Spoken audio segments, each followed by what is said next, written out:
English Leap Podcast. From Speak English with Class. Hey everyone!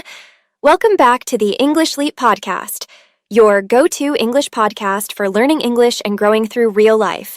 I'm Erin. And I'm Evan, your friendly reminder that watching self-help reels at 2 a.m. doesn't mean you've fixed your life. Ha! That hit too close, Evan. I literally watched a How to Become the Best Version of Yourself video last night while eating ice cream from the tub. Classic combo, motivation and dairy. But that's exactly why today's episode is so needed.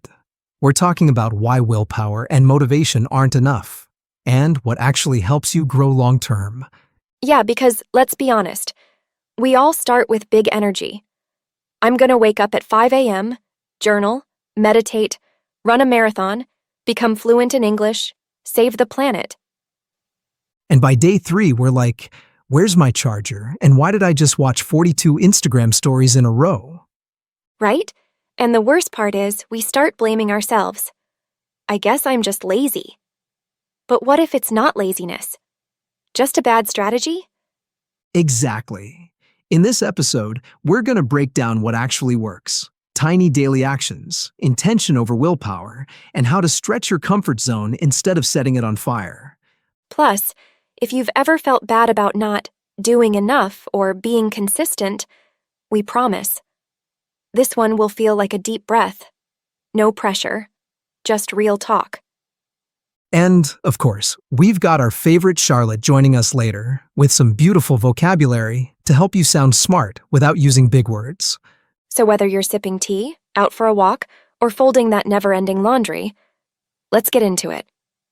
Let's kick this off with something spicy. Willpower is overrated. Ooh, bold move, Evan. Are you telling me all those discipline is everything gym reels are lying to me? Not lying, just incomplete. Willpower feels amazing on day 1. You wake up like, I'm gonna drink green juice, run 5K, read 20 pages, learn English, and meditate twice.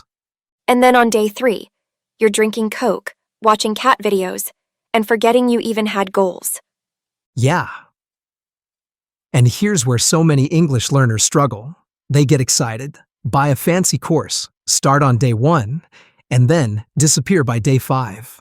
Not because they're lazy, but because they didn't build a routine that survives low-energy days. Exactly. Motivation is like that one friend who hypes you up at the party and then disappears when it's time to clean up. Right. You can't build a life around someone who vanishes when things get boring. You need a plan. Something that holds even when your mood doesn't. So if you keep saying, I just need to be more motivated, nah, you need better systems, not more guilt. Yeah, and here's the twist. Growth doesn't have to be painful. In fact, it works better when it isn't. Mm-hmm. You know that quote, do hard things, shock your system. Yeah, I used to love that. Now it just sounds like an ad for a fitness boot camp I'll pay for and never attend. Haha, exactly. I mean, come on. Life already shocks our system enough? With deadlines, bills, social pressure, trying to figure out what's for dinner? Do we really need more pressure dressed up as motivation? Nope. Most of us don't need to go harder. We need to go kinder. You don't have to break out of your comfort zone. Just stretch it, like warming up a stiff muscle. A little tension is good, but snap it too far and you're out. And especially for English learners. If speaking makes you nervous, don't book a stage. That's not brave, that's cruel. Instead, order your coffee in English, leave a comment online, talk to your dog in English. That's a stretch. And it counts. Yes, little nudges add up. One day you're whispering words to yourself in the mirror, and 3 weeks later, you're explaining your favorite dish to a stranger. That's how real growth happens. Quiet, gentle stretches that slowly become your new comfort zone. And once it feels safe, you stretch again. No pressure, no panic. Just steady progress. Okay, now let's talk about something most people blame themselves for. Laziness. Like, ugh, why can't I just do the thing? But here's the truth. It's rarely about being lazy. Yep. Most of the time, it's emotions running the show. I don't eat cookies at midnight because I'm hungry. I eat them because I'm stressed, tired, or secretly spiraling because my jeans feel tighter. Exactly. We snack, scroll, snooze, not because we're unmotivated, but because we're mentally exhausted. It's like our brains are just buffering. Same goes for learning English. People say, I don't have time, but it's not time. It's fear.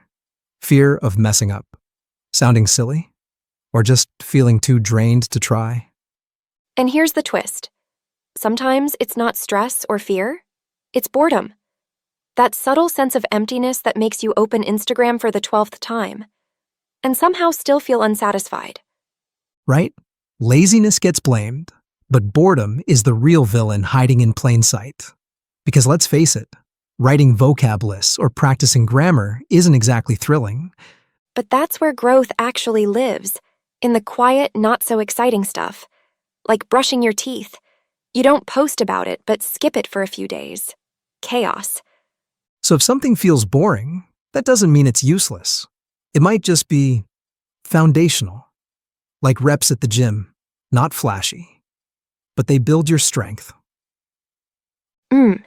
So instead of saying, I'm just lazy, try asking, what am I feeling right now? Bored? Overwhelmed? Afraid? That one question can flip the script.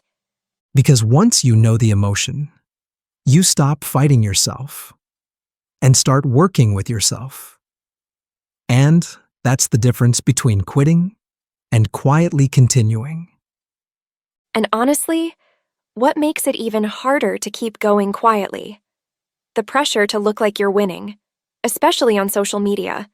These days, it's not enough to grow. You have to perform your growth for an audience. Ugh, yeah. Like, if you don't post your 5 a.m. routine with a quote about hustle, did it even happen? Exactly. And let's be real. Most of us aren't chasing what we really want. We're chasing what looks good in a post. Study English every day. Read 100 books a year. Start a business. But who are you doing it for? Yourself or your followers? And it's dangerous, because then growth becomes a performance. You're not brushing up your skills to connect or feel confident. You're doing it to not feel left out. It's FOMO in a productivity costume. Totally. That's why we need this reminder.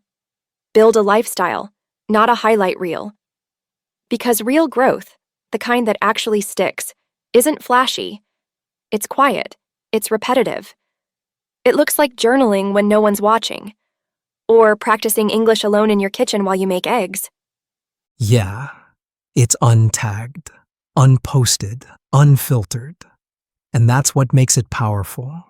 Anyone can look successful for a moment. But building a life that feels right, even when no one's clapping, that's real. So if you feel like you're falling behind because your progress isn't aesthetic enough, let that go. You're not behind. You're just real. And real takes time. So instead of asking, how does this look? Maybe ask, how does this feel? Because when you build from the inside, the outside takes care of itself. Which brings us to something a lot of people get wrong when trying to change. They just try to stop the habit. No more sugar. I'm deleting Instagram. I'm quitting YouTube. Yeah, bold plan. But what are you doing instead? Because willpower might help you say no once, but only replacement creates lasting change. Exactly. You can't just remove. You have to replace. You scroll TikTok because it gives your brain dopamine. So if you want to stop, you need something else that feels rewarding. Like listening to this podcast while doing chores, or switching doom scrolling for journaling, even if it's just one messy paragraph. Same goes for English learners. Don't say, I'll stop wasting time. Say, every time I reach for my phone, I'll do one English sentence challenge first. Replace the loop. Don't leave a void. Because Our brains hate empty space. And when we don't give them something better, they go running back to what's easy. So be kind. Don't just break bad habits. Feed yourself better ones. And here's the next part. Even the best habits won't stick if your environment keeps pulling you in the wrong direction. Totally. Your surroundings are louder than your goals. You can want to focus, but if your phone is buzzing, your space is cluttered, and your energy's already low, good luck. It's like trying to meditate in the middle of a dance floor. The intent is solid, but the environment just doesn't support it. Exactly. Want to read more? Put your book where your phone usually sits. Trying to practice English? Set your browser homepage to an English learning site instead of YouTube. Little tweaks like that change the default. And when your default supports your goals, you don't have to fight yourself so hard. Okay, but let's get real. Even with a great setup, there are days you just don't feel like showing up. And that's where other people come in. Yep. Not just any people, though. You need what I call a commitment champion. Someone who roots for you, not guilts you. Yes. Big difference between, did you do it yet? And, hey, I'm proud of how far you've come. Totally. Today's generation already puts so much pressure on themselves. What we need is someone in our corner, not someone holding a stopwatch. So find that friend, sibling, or even an online community that gets it. And if you don't have one yet, be that for yourself. Be your own champion until someone else joins the team. And here's the big exhale. Healing doesn't begin with perfection. It begins with play. Yes. We're so focused on fixing ourselves that we forget how powerful fun can be. Try something. Mess it up.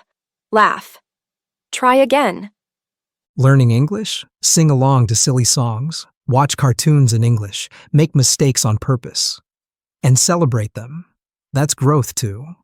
Because when growth feels playful, you actually want to show up again tomorrow. And that's how transformation becomes a lifestyle, not a punishment.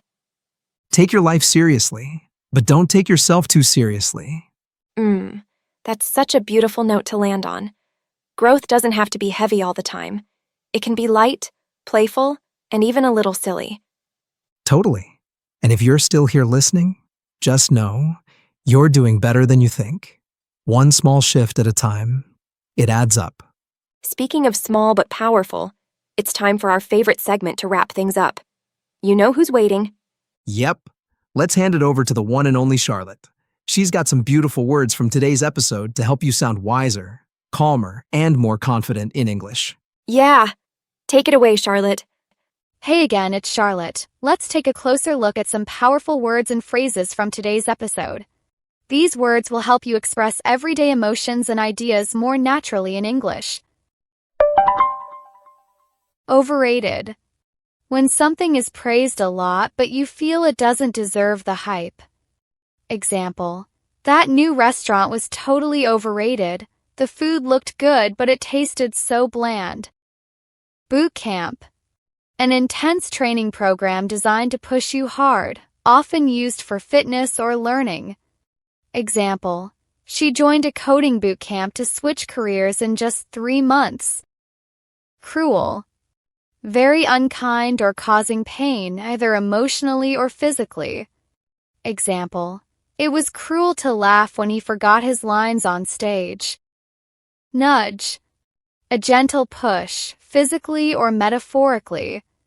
Example: my calendar reminder gave me the nudge I needed to finally schedule that dentist appointment. Subtle. Not obvious, quiet, or small, but meaningful. Example: there was a subtle change in her mood after she got the news. Foundational. Something that is basic but very important, like the base of a building. Example: trust is foundational in any strong friendship. Overwhelm.